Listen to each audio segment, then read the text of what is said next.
কখনো কি আপনাদের মনে হয়েছে যে এআই দিয়ে ইমেজ জেনারেশনের ক্ষেত্রে এর অনেকগুলো সীমাবদ্ধতা রয়েছে? এআই দিয়ে ইমেজ জেনারেশনের ক্ষেত্রে সবচেয়ে বড় সীমাবদ্ধতাটা হলো আপনি আপনার জেনারেটকৃত ইমেজের কোনো স্পেসিফিক অংশ যদি এআই দিয়ে ফার্দার প্রম্পট লিখে পরিবর্তন করতে চান, সে তার আগের স্টাইলটা হারায় ফেলায়।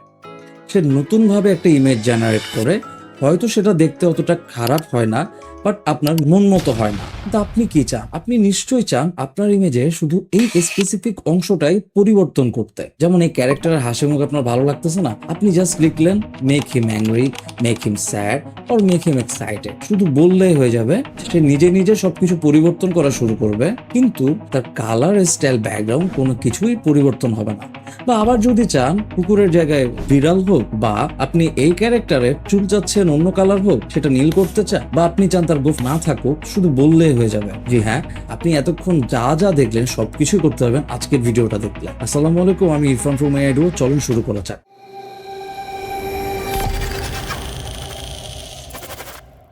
সো আমরা এখন দেখবো এটার প্রসেসটা কেমন। সো আপনারা স্ক্রিনে এখন অনেকগুলো টেমপ্লেট দেখতে পাচ্ছেন। সো এই টেমপ্লেটে চলেন টি শার্টের পোর্শনটাতে ঢোকা যাক। টি শার্টের পোর্শনে আপনি দেখতে পাচ্ছেন একটা কুকুর। সো আমি চাচ্ছি এই ইমেজটাকে আমি মডিফাই করব আমার মতো করে।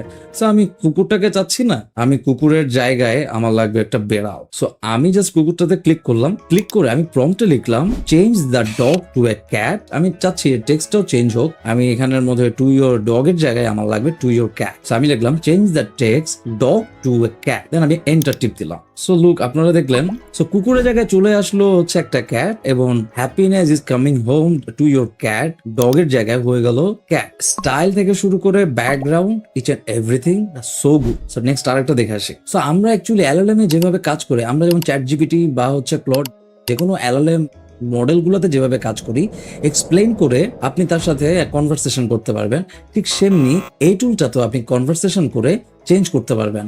সো আমি ব্যাকে যাই, ব্যাকে গিয়ে আমি গেলাম পোস্টারে গিয়ে বেশ কিছু ছবি আমরা দেখি। ধরেন আমি এই ছবিটার ক্লাউডটা চেঞ্জ করতে চাই। সো আমি ছবিটাতে ক্লিক করলাম, ছবিটাতে ক্লিক করে আমি প্রম্পটের জায়গায় লিখলাম change the colour of the clouds, make it red clouds, background and style must be the same. যেমন আমরা যেভাবে কথা বলে, আমি যাচ্ছি হচ্ছে মেঘের কালারটা লাল হোক এবং ব্যাকগ্রাউন্ডটা সবকিছু যাতে একই রকম থাকুক। সো আমি ক্রিয়েট দিলাম। ক্রিয়েট করার পর দেখুন, ওয়াও, মেঘটা একদম রেড হয়ে গেল, এবং ইচ এন্ড এভরিথিং, এবং উপরে যে লেখাটা ছিল ড্রিম, আপনার ওইটাও ঠিক মতো আছে। প্রিটি কুল। চলেন আমরা আরেকটা ইমেজ নিয়ে কাজ করে দেখি।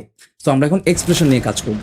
আমরা ইন্ট্রোতে যে ছবিটা দেখলাম, যাকে নিয়ে আমরা কাজ করছি, চলেন ওরে নিয়ে আমরা কাজ করে দেখি। সো এখানে আমি ক্লিক করলাম, ক্লিক করার পর এই হাসি মুখটা আমার ভালো লাগতেছে না। আমি এর জায়গায় লিখবো change the expression of this character, make him sad, background and colour style would be the same. এর আমি ক্রিয়েট দিলাম, অর্থাৎ আমি হচ্ছে জাস্ট এক্সপ্রেশনটা চেঞ্জ করতে বললাম। লুক, সে কিন্তু দুঃখী ভাবে একটা চলে আসলো, এবং ব্যাকগ্রাউন্ড স্টাইল সবকিছু কিন্তু একদম সুন্দরভাবে আছে। সো দেন আমি যদি লিখি জাস্ট এই জায়গাটার মধ্যে যেখানে লেখা আছে মেক হিম স্যাড, আমি সেখানে জাস্ট লিখবো make him excited. So look, স্যাডের লেখার পর তার পরিবর্তনটা, সে একটু এক্সাইটেড হয়ে আছে।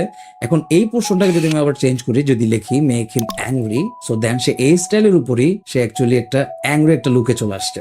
ব্রিলিয়ান্ট। সো আমরা তো এক্সপ্রেশন দেখলাম, সো দেখলাম এক্সপ্রেশনও সে চমৎকার ভাবে কাজ করে।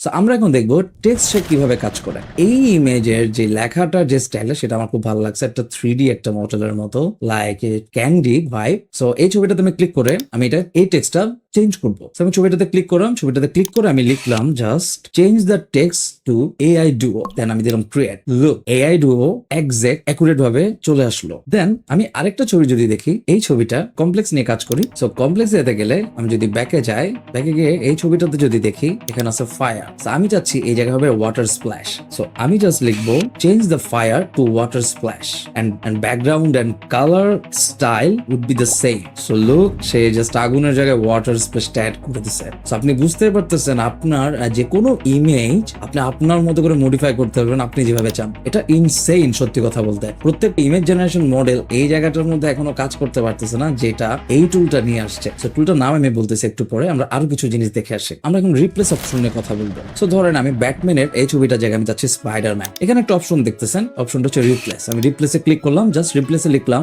রিপ্লেস স্পাইডারম্যান, এবং আমার মনে হচ্ছে স্পাইডারম্যানের সাথে সে লেখাটাও চেঞ্জ করে দিতে পারে, কারণ আমরা যেহেতু তাকে উল্লেখ করি নাই যে হচ্ছে টেক্সট যাতে না পাল্টানো হয়। So okay fine. লুক, আসলে যেটা ভাবছি সেটা স্পাইডারম্যানের সাথে Spiderman text of say change করে দিছে। এখন আপনার মাথায় প্রশ্ন আসতে পারে, আচ্ছা এটাকে আমাদের নিজেদের কোনো ইমেজ বা ডিজাইন নিয়ে কাজ করতে পারবো? অবশ্যই পারবেন। তো এখানের মধ্যে একটা অপশন পাবেন স্টার্ট ডিজাইন ফ্রম ইমেজ। তো সেখানে ক্লিক করবেন, সেখানে ক্লিক করার পর আপনার যে কোনো একটা ডিজাইন আপনি এখানে আপলোড করতে পারবেন। ধরেন আমি ক্যানভার এই লোগোটা আমি আপলোড করলাম। সো ক্যানভার এই লোগোটা আপলোড করে আমি চাচ্ছি ক্যানভার স্টাইলটা শুধু থাকুক, জাস্ট ক্যানভা যে লেখাটা আছে ওইটার বদলে হোক লেখা সাবস্ক্রাইব ওর একই একটা স্টাইলে। সো আমি লিখলাম change the text to subscribe. Look, এটা সাবস্ক্রাইবে হয়ে গেল। তো আরেকটা ছবি আমি এখানে ইনপুট করি। ইনপুট করার পর আমি চাচ্ছি তার গোফটা না থাকুক এবং চুলের কালারটা হোক নীল। সো আমি লিখলাম remove his moustache and change his hair colour to blue.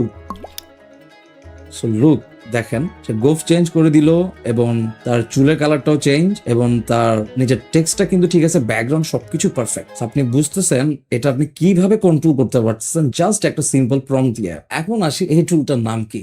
এই টুলটার নাম হচ্ছে playground.com। দেখুন এটা ব্রাউজারে যাবেন, ব্রাউজারে গিয়ে আপনারা লিখবেন playground.com, লিখলে চলে আসবে। তার এখানে ক্লিক করবেন, যে কোনো একটা গুগল অ্যাকাউন্ট দিয়ে আপনি অ্যাকাউন্টটা খুলে নিতে পারেন। সো আমি এখন যাই সব ফ্রিতে ইউজ করছি, এখনো ফ্রি আছে, আপনারা চাইলে এটা ফ্রি ইউজ করতে পারেন। এবং এটা প্রাইসিং যদি আমরা দেখি, এটা প্রাইসিংটা হচ্ছে মাসে $15, যদি ইয়ারলি নেন তাহলে মাসে পরে $12। তবে আপনারা যেহেতু ফ্রিতে গুগল অ্যাকাউন্ট দিয়ে ক্রিয়েট করতে পারতেছেন, সো আপনারা এটা এক্সপ্লোর করে দেখেন আরো কিভাবে কাজ করা যায়, আরো অন্য কোনো আইডিয়া জেনারেট করা যায়। সো আশা করি আজকের ভিডিওটা ভালো লাগছে। যদি আমাদের ভিডিও ভালো লেগে থাকে এবং নতুন নতুন আরো অনেক কিছু আর্টিফিশিয়াল ইন্টেলিজেন্স নিয়ে জানতে চান, আমাদের চ্যানেলটি সাবস্ক্রাইব করে রাখুন। এবং আমাদেরকে যদি কিছু জানাতে চান, আপনাদের বা অন্য কোনো টুল নিয়ে যদি জানতে চান, আমাদের কমেন্ট বা মেইল করে চান। সবাই ভালো থাকবেন, সুস্থ থাকবেন।